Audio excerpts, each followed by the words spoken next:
यहाँ देख रहे हैं क्वेश्चन यहाँ पे है 0.9 में डिवाइड करना ये, तो इसको हम कैसे बनाएंगे, जस्ट लाइक एज बोर्ड मास अगर आप पढ़े होंगे तो आराम से क्वेश्चन बन जाएगा। तो यहाँ पे क्वेश्चन हम सोल्व करने जा रहे हैं, 0.9 है तो 0.9 डिवाइड है तो डिवाइड लिखेंगे, और 0.3 में 0.3 से गुना करेंगे तो 3 3 कितना हो जाएगा 9, और एक के बाद और एक दो पॉइंट है तो 2 डिजिट के बाद हम पॉइंट डालेंगे यहाँ पे, तो यहाँ पर क्या हो जाएगा 0.09। अब हम क्या करेंगे 0.9 डिवाइडेड 0.09 बाई में 1 कर देंगे, बाई में 1 कर देंगे, पॉइंट हटाएंगे तो एक जीरो, पॉइंट के बाद एक डिजिट है तो एक जीरो हो जाएगा, पॉइंट के बाद 2 डिजिट है तो 2 जीरो हो जाएगा। तो अब हम इसको कैसे बनाएंगे, तो 9/10 डिवाइड को मल्टीप्लाई करेंगे तो रेसिप्रोकल हो जाएगा, तो ऊपर में हो जाएगा 100, बाई में क्या हो जाएगा 9, 9 से 9 कट जाएगा, एक जीरो से एक जीरो कट जाएगा, तो क्या आ जाएगा 10। तो इस प्रकार हम इस क्वेश्चन को सोल्व कर दिए, हमारा ऑप्शन क्या हो जाएगा डी। तो अच्छे से थोड़ा फास्ट में बनाना है, कैलकुलेशन तेज बनाना है और सही पे टिक लगाना है। तो पहला क्वेश्चन हो गया, अब चलते हैं दूसरे क्वेश्चन की तरफ। तो पहला नंबर क्वेश्चन हो गया, अब हम दूसरा नंबर क्वेश्चन की तरफ चलते हैं। तो दूसरा नंबर क्वेश्चन में करा है, इसमें इतना से डिवाइड करने पे ये आ रहा है, तो बताइए कि इसमें इतना से डिवाइड करने पर क्या आएगा। तो हम इसको अच्छे से बनाएंगे, 4392 डिवाइड है 3.66, अगर डिवाइड करते तो 1200 आ रहा है। तो क्या करेंगे, पॉइंट में है तो पॉइंट हटाएंगे तो क्या हो जाएगा 2 जीरो आ जाएगा, तो 4392 डिवाइड को हम मल्टीप्लाई करेंगे तो 100 ऊपर हो जाएगा, और इसको 366 को गुना डिवाइड मतलब कट करेंगे। अब इसको इससे कट करेंगे तो 12 बार में कट जाएगा टोटल, तो 12 में 100 से गुना करेंगे तो कितना जाएगा, मतलब 1200 1200। बट हमें ये नहीं लाना, ये तो है ही, हमें इसको बनाना है। तो 439.2 डिवाइड करना है 36.6। तो पॉइंट में है तो हम पॉइंट हटाएंगे तो एक जीरो आएगा, ये भी पॉइंट में है, पॉइंट हटाएंगे तो क्या होगा एक जीरो हो जाएगा। और दूसरा स्टेप ये है कि 4392 बाई में 10 डिवाइड को मल्टीप्लाई करेंगे तो 10 ऊपर हो जाएगा, और 366 में हम डिवाइड करेंगे तो ये कैंसिल होगा 12 बार में, क्या आप गुना कर लीजिएगा तो इतना ही आएगा, 10 से 10 कट जाएगा, तो हमारा कितना आंसर आ गया 12। तो 12 कौन सा ऑप्शन हो जाएगा, ए इज राइट आंसर। इस प्रकार आप क्वेश्चन बनाइए। आप डायरेक्ट बना सकते हैं कि इसमें इससे डिवाइड, मतलब हमें ये पॉइंट हटाएंगे तो 2 जीरो ये भी हट जाएगा, इसका मतलब इसमें इतना से डिवाइड करेंगे तो 12 होगा, तो एक पॉइंट है तो हट गया, तो इसको भी डिवाइड करेंगे तो कितना आएगा 12 ही आएगा, ऑब्वियसली सिंपल सी बात है। चलते हैं हम तीसरे क्वेश्चन की ओर। आप वीडियो को अच्छे से देखिए ताकि आपको अच्छे से समझ में आ जाए। क्वेश्चन जो है a बराबर b-3 है, हमें पुट करना है, a जहां भी आएगा वहां पे b-3 पुट करेंगे। तो यहाँ पे क्वेश्चन लिखा हुआ है a + 10 बाई में b minus a by b equal to 10/7। अब हम क्या करेंगे, जहां a आएगा वहां b-3, तो यहाँ पे हम क्या लिखेंगे b-3 ब्रैकेट में प्लस 10 माइनस है तो माइनस, ये बाई में b के b रहने देते हैं, b के फॉर्म ही रहने देते हैं, एक जगह पर क्या लिखेंगे तो b-3 बट्टे में b बराबर 10/7। अब हम अगला स्टेप क्या करेंगे, एलसीएम दोनों का तो सेम ही आएगा, तो b का एलसीएम क्या आएगा b ही आएगा, तो b में 1 से गुना करेंगे तब b आएगा, तो 1 से ऊपर में भी गुना करना होगा, लेकिन यहाँ पे देख रहे हैं 10 में से 3 घटाएंगे तो क्या हो जाएगा 7, और b का b +7 हो जाएगा। यहाँ पे माइनस है तो माइनस रहने देते, b से b कट जाएगा, मतलब 1 टाइम्स में, तो b-3 बराबर 10 बाई क्या हो जाएगा 7। अगला स्टेप जो है यहाँ पे b माइनस और प्लस क्या हो जाएगा कैंसिल हो जाएगा, तो 7 का 7 अब माइनस माइनस क्या हो जाएगा +3 बाई में b है तो b लिखेंगे इक्वल टू 10/7। अब यहाँ पे हम 7 और 3 दोनों के जोड़ेंगे तो कितना हो जाएगा 10, 10/b बराबर 10/7, तो 10 से 10 कट जाएगा, तो b के मान कितना हो जाएगा, तो b इक्वल टू आ जाएगा 7।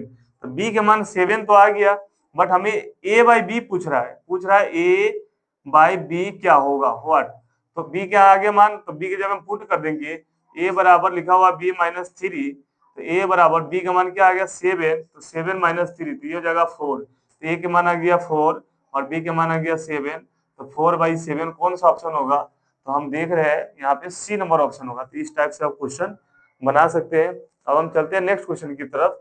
3 नंबर क्वेश्चन हो गया, अब चौथे नंबर क्वेश्चन की तरफ चलते हैं। उसी प्रॉपर्टी का यूज करेंगे हम, सब वो क्या करेंगे सम करेंगे, तो A O B angle A O B plus फिर B O C angle B O C plus angle C O D plus D O E angle D O E plus last वाला E O A angle E ओ ए, ये सभी को जोड़ते हैं तो 360 के बराबर आता है। तो हम ए ओ बी देखते हैं कितना है, ए ओ बी कितना दिया हुआ एक्स, एक्स प्लस ये कितना है 2x प्लस ये कितना है 4x प्लस ये कितना है 6x प्लस ये कितना है 100 बराबर 360।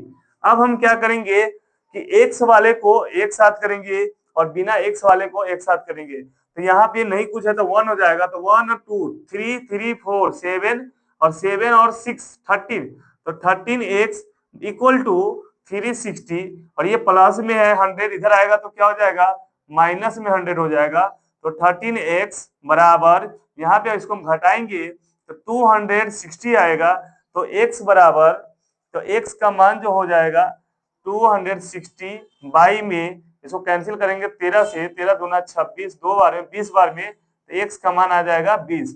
तो हमारा x का मान 20 है, लेकिन हमें यहाँ पे ऑप्शन किसी और तरीके से पूछ रहा है, तो सबसे पहले हम सबका ये सबका माप कितना होगा, तो ए ओ बी, तो angle A O B, angle A O B कितना दिया हुआ x, तो x का मान कितना है हमारा आया था 20।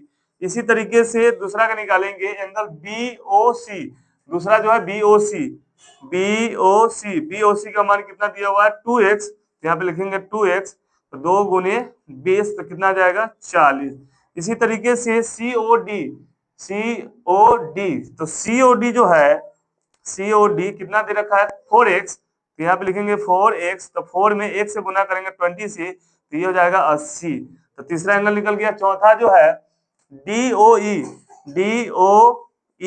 तो DOE जो है कितना दे रखा है, हो गया 5। 5 बनाते हैं, कैसे बनेगा, क्वेश्चन ये लिखा हुआ है कि किस संख्या का बोध होता है, यहाँ पे दिया हुआ है, तो 5 में 10 से गुना करेंगे तो कितना होगा 50 प्लस 3 के स्क्वायर 9, 9 में 10 से गुना करेंगे, अब फिर 4 जोड़ेंगे तो 50 का 50, और यहाँ 9 में 10 से गुना करेंगे तो 90 प्लस 4, अब ये दोनों के जोड़ेंगे तो ये हो जाएगा 140 प्लस 4 तो 144, मतलब 144। कौन सा ऑप्शन होगा, तो सी ऑप्शन इज राइट। इस प्रकार इस क्वेश्चन को आप बनाइए। क्वेश्चन नंबर 6 जो है इंपोर्टेंट क्वेश्चन है, इसको बनाना है। कैसे बनाएंगे, परसेंटेज प्रतिशत वाला क्वेश्चन है।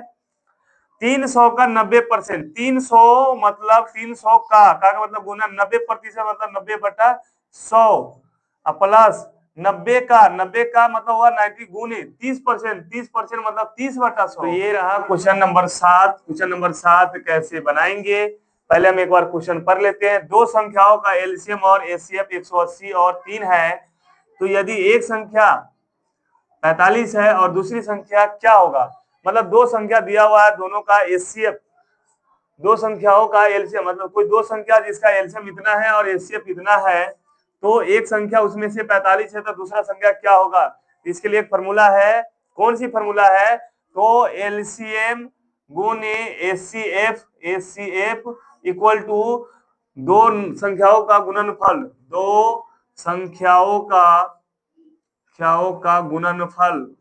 गुणनफल। अब ये गुणनफल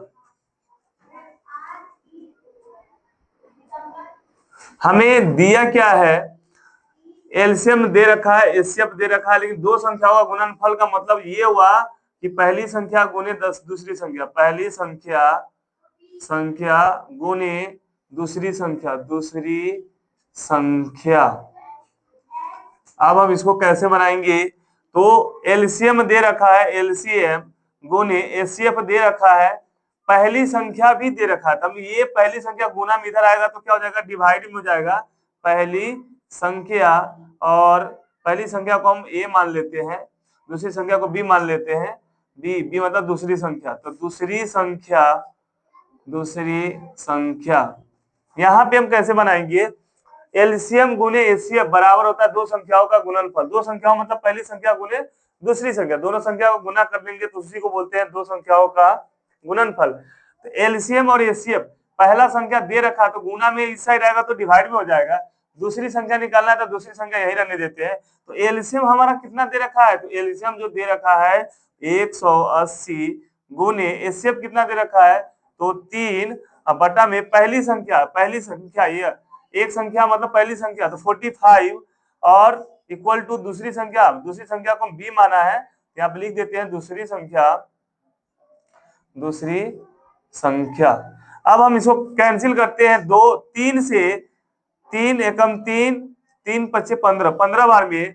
अब इसको हम कैंसिल करेंगे 3 से 3 पच्चे 15 3 छक 18 0, फिर इसको काटेंगे 12 पंचे 60, तो हमारा जो दूसरी संख्या आएगा, दूसरी संख्या कितना हो जाएगा, तो 12। तो 12 नंबर है ऑप्शन में पहला नंबर, तो दूसरा नंबर हमारा क्या हो जाएगा 12। पहली संख्या और दूसरी संख्या के गुना कीजिए, तो गुना करने के बाद जिसका हम एलसीएम निकालेंगे तो इतना आएगा और एचसीएफ निकालेंगे तो इतना आएगा, 3 आएगा। तो इस प्रकार हमारा आगे ये निकालना, एरिया भी निकालना है। तो एरिया ऑफ स्क्वायर जो है फॉर्मूला होता है साइड का स्क्वायर। तो साइड हमारा कितना आया था 18 आया था, तो 18 का हम स्क्वायर निकालेंगे, तो 18 के स्क्वायर कितना होता है, तो 18 के स्क्वायर 324 आएगा, 324। आप 18 में 18 से गुना कर लो, 18 × 144 और 18 में ऐड करेंगे, इसको हम ऐड करेंगे 2 8 4 12 3 8 4 12 3 मतलब 324। तो हमारा आंसर क्या हो जाएगा 324 सेंटीमीटर स्क्वायर। कौन सा ऑप्शन होगा, डी इज राइट आंसर। इस प्रकार हमारा 9 क्वेश्चन हो गया। अब हम लास्ट जो है क्वेश्चन नंबर 10 बनाएंगे, तो आप वीडियो को आराम से एक एक करके देखिए, स्किप मत कीजिए, ताकि आपके कंसेप्ट पूरा कंप्लीट हो जाए। तो हम क्वेश्चन नंबर 10 लास्ट क्वेश्चन, और ये जो है ये इम्पोर्टेंट है, 10 में सबसे ज्यादा अच्छा क्वेश्चन यही लग रहा है मुझे। तो 1/2 के मतलब रूट, अगर ऐसा है रूट अंडर 2 है, तो इसका मतलब हम लिख सकते 2 के पावर 1/2। 1/2 का मतलब ही होता है √2। तो ये √25, ये परफेक्ट स्क्वायर किसका है, या अगर वैसे नहीं बनाने आता है तो 25 जो है 25 को हम लिख सकते हैं 5 × 5। 5 कितना बार है 2 बार, तो 5 के पावर 2 और इसका पावर 1/2। 64 जो है 8 के पावर 2, इसका 1/2। 36 को लिख सकते हैं 6 के पावर 2, इसका पावर 1/2। 22 में 9 को लिख सकते हैं 3 के पावर 2 1/2, और 4 को लिख सकते हैं 2 के पावर 2 1/2। ये इसलिए लिखते हैं 3 3 जा 9। 3 के पावर 2 का मतलब हुआ 3 2 बार आएगा, 2 के पावर 2 मतलब 2 2 बार आएगा, तो 2 गुना 4 हो जाएगा। 6 के पावर 2 आएगा मतलब 6 × 6 36 हो जाएगा। तो इस हिसाब से इसको हम कर दिए। क्यों करने का रीजन है, तो 2 से 2 1 कट जाएगा, तो 5 के पावर 1 गुने ये 2 से 2 कट जाएगा, तो ये हो जाएगा 8, और ये 2 से 2 कटेगा, ये हो जाएगा 6 बट्टे में 2 से 2 कट जाएगा, ये हो जाएगा 3, ये 2 से 2 कट जाएगा, ये हो जाएगा 2। अब हम कैंसिल करते हैं 3 से 2 बार में, 2 से 2 बार में, तो 8 पंचे 40। तो हमारा आंसर क्या हो जाएगा 40। कौन सा ऑप्शन हो जाएगा, बी नंबर ऑप्शन। तो इस प्रकार हमारा टॉप 10 क्वेश्चन नवोदय का बन गया। आप प्रैक्टिस कीजिए, अच्छे से वीडियो देखिए, स्किप मत कीजिए। वीडियो अच्छा लगा तो लाइक और सब्सक्राइब जरूर कर दे और शेयर करें। कितना शोर शराबा कर रहे हैं।